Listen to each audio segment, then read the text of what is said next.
exactement ça. La rencontre, Abdel-Fadel Leclerc. Yasmine Abdel-Fadel, Marc-André Leclerc. Salut à vous deux. Bonjour. Allô, allô. Alors, on attend avec impatience la décision de la Banque du Canada à savoir est-ce que le taux directeur va augmenter encore ou est-ce qu'on va garder ça stable à 5 %. Mais en tout cas, peu importe ce qui arrive, Éric Girard a été très, très clair. C'est fini les chèques, là. Ben, une bonne idée, enfin, parce que on le sait que ça peut avoir des effets inflationnistes. L'envoi de chèques, à plus forte raison lorsque c'est mur à mur à tout le monde, que tu gagnes 99 999 ou 15 000 $. Là, on va arrêter ça maintenant. On va faire confiance à la Banque du Canada. On va essayer de renforcer la politique de la Banque du Canada. Elle fait monter le taux directeur pour une raison, c'est pour ralentir l'économie, pour essayer de contrôler cette inflation galopante, pour qu'on soit tous gagnants là-dessus.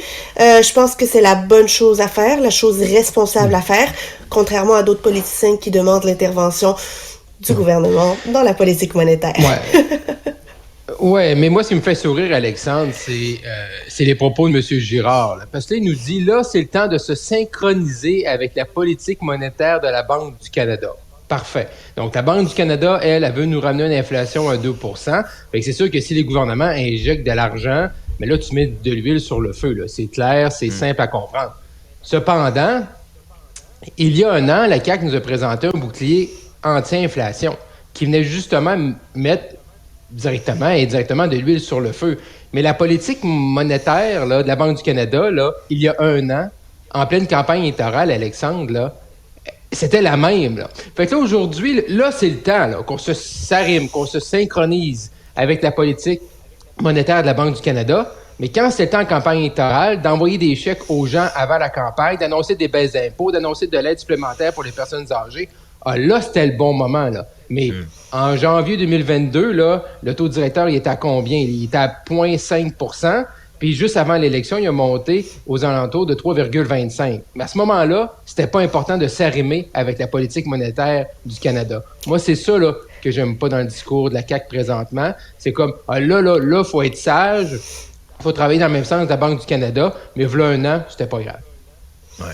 Ben, il y a deux choses qui peuvent expliquer ça, Marc-André. La première, c'est des élections. C'est un bouclier politique contre l'inflation. C'est pas un bouclier financier, là. Tu sais, c'est un bouclier politique. Non, la deuxième des choses, c'est qu'ils voient que ça n'a pas donné non plus l'effet d'envoyer des chèques, de baisser les impôts. Ça n'a pas nécessairement contribué à aider la population à faire face au coût de la vie. Fait qu'à un certain moment, tu peux pas juste continuer à creuser le trou. Il n'y a plus de marge de manœuvre. Et tu ne vas pas chercher de gains politiques, fait que t'arrêtes. Ouais.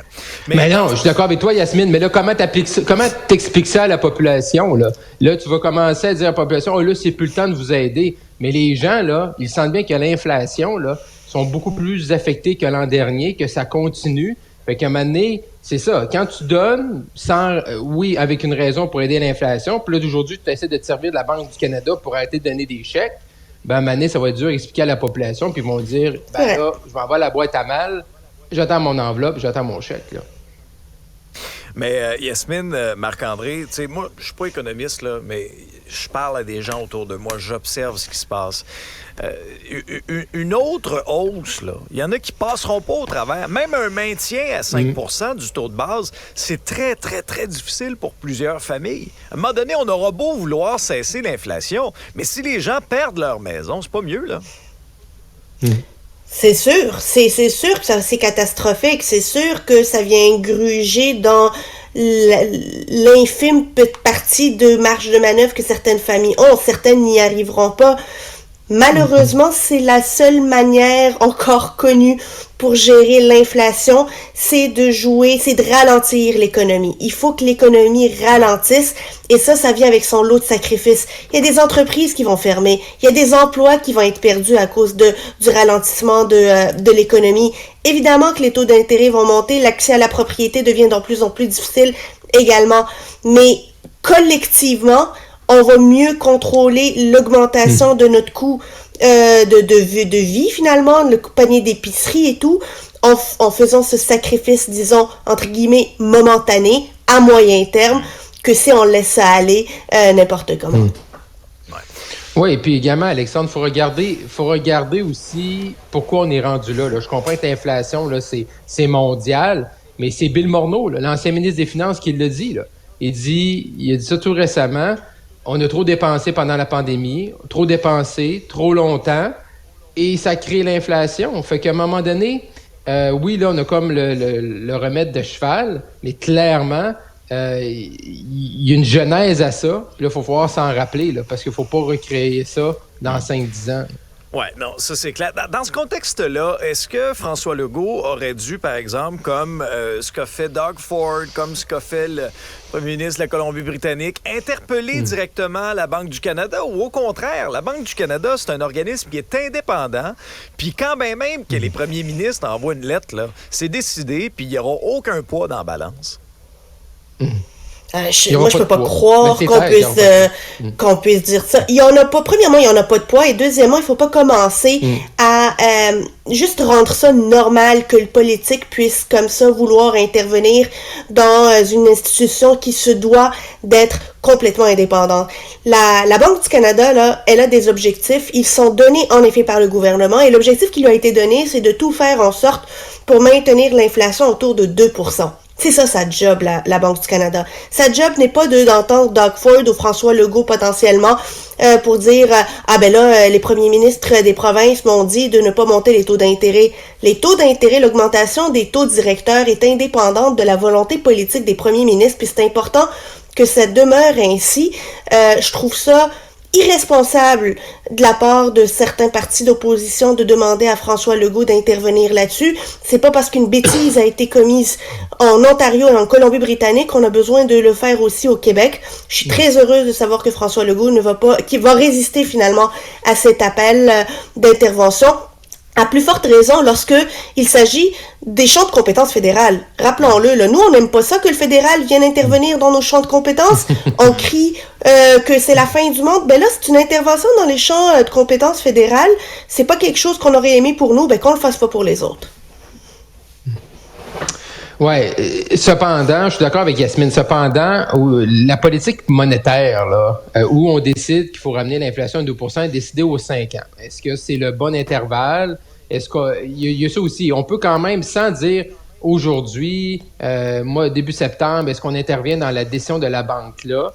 On peut avoir une réflexion quand même plus large au niveau des politiciens, à savoir, est-ce que c'est 2, est-ce que c'est 2,5, quand on devrait être à 3%, qu'il y arrive un cas particulier? Parce qu'il n'y a pas, normalement, il n'y a pas de communication entre la politique et la Banque du Canada sur une base régulière. Mais est-ce qu'on pourrait changer un peu le cadre de fonctionnement? Peut-être que ça, il y aurait des pistes de réflexion à réfléchir.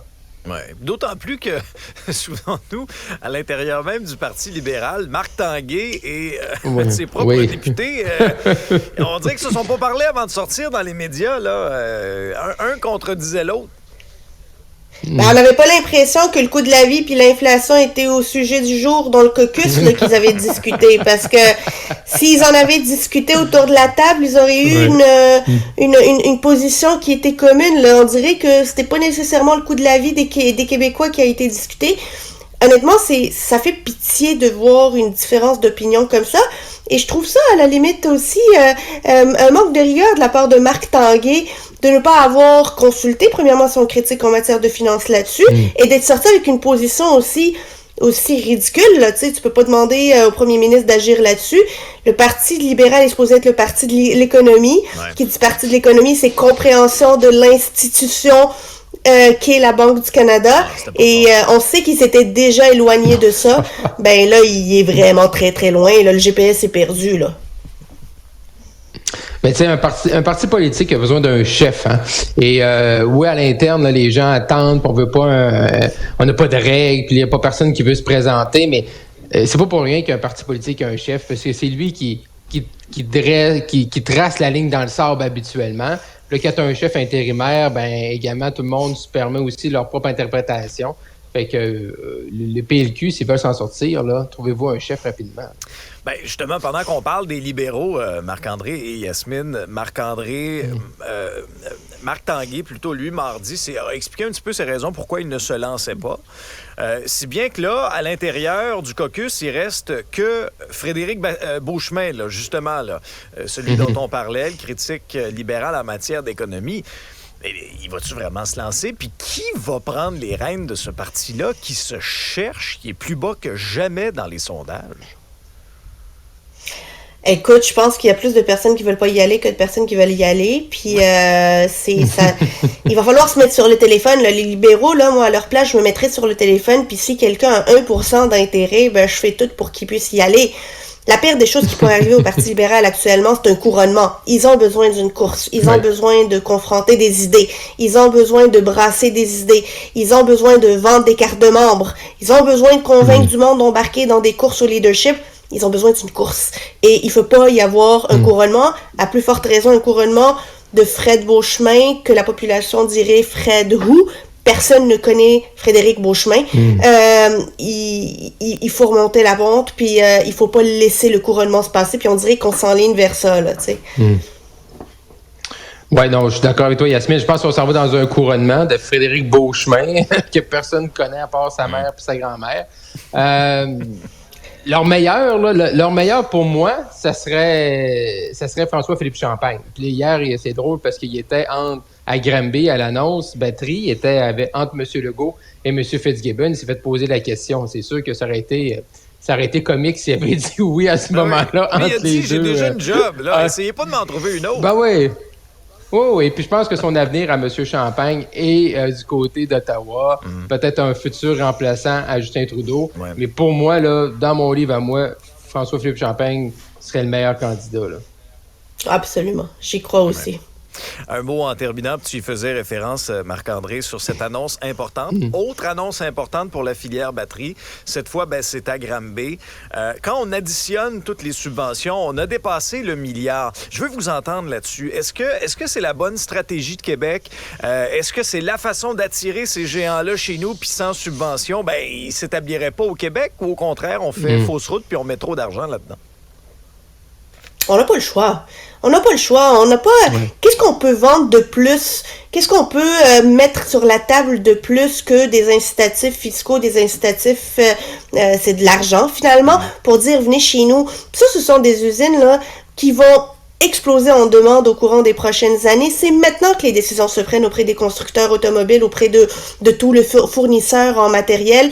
Il faut qu'on soit là, qu'on soit présent, parce que les retombées sont dans 10 ans, sont dans 15 ans, mais on s'en mordrait les doigts si on dit non, c'est trop cher aujourd'hui, non, nous, on n'est pas à vendre.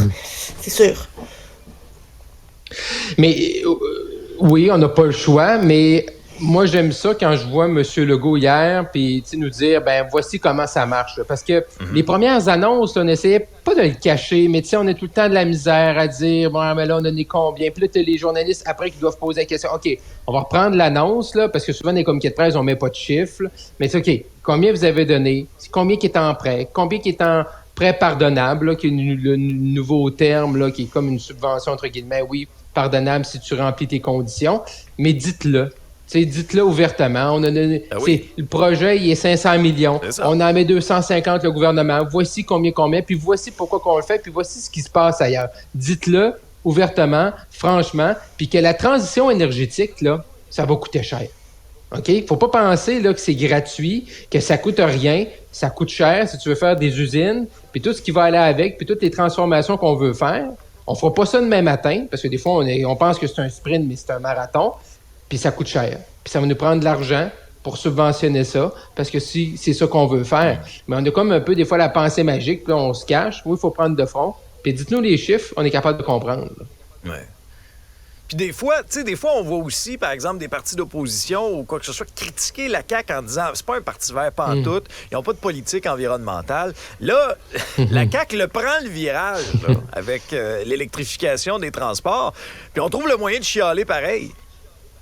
C'est la meilleure manière de marier écologie puis économie, comme dirait Dominique Anglade. Là. Le projet éco, là, ça a beau être sur l'hydrogène vert, son idée, mais on voit aujourd'hui que la volonté du gouvernement de mettre l'accélérateur sur la batterie, là, la filière batterie, ben, ça pourrait être payant. Puis ça marie les deux. Là, on est capable d'avoir une conscience durable versus un développement économique qui a de l'allure. Là.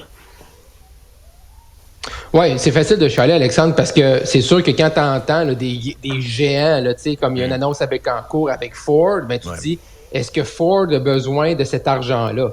Mais le problème, c'est que si on ne fait pas ça ici, ils vont se tourner puis ils vont aller aux États-Unis, ils vont aller ailleurs, Ben oui. parce que tout le monde a des programmes, tout le monde a de l'argent. Fait que c'est ça. Ça serait mieux que ce soit pas ça, OK? Mettons qu'on crée un climat sans être obligé de mettre de l'argent, tout ça.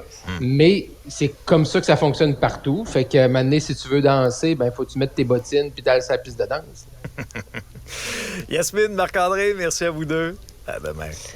Merci, à demain. Bye bye. Bye bye.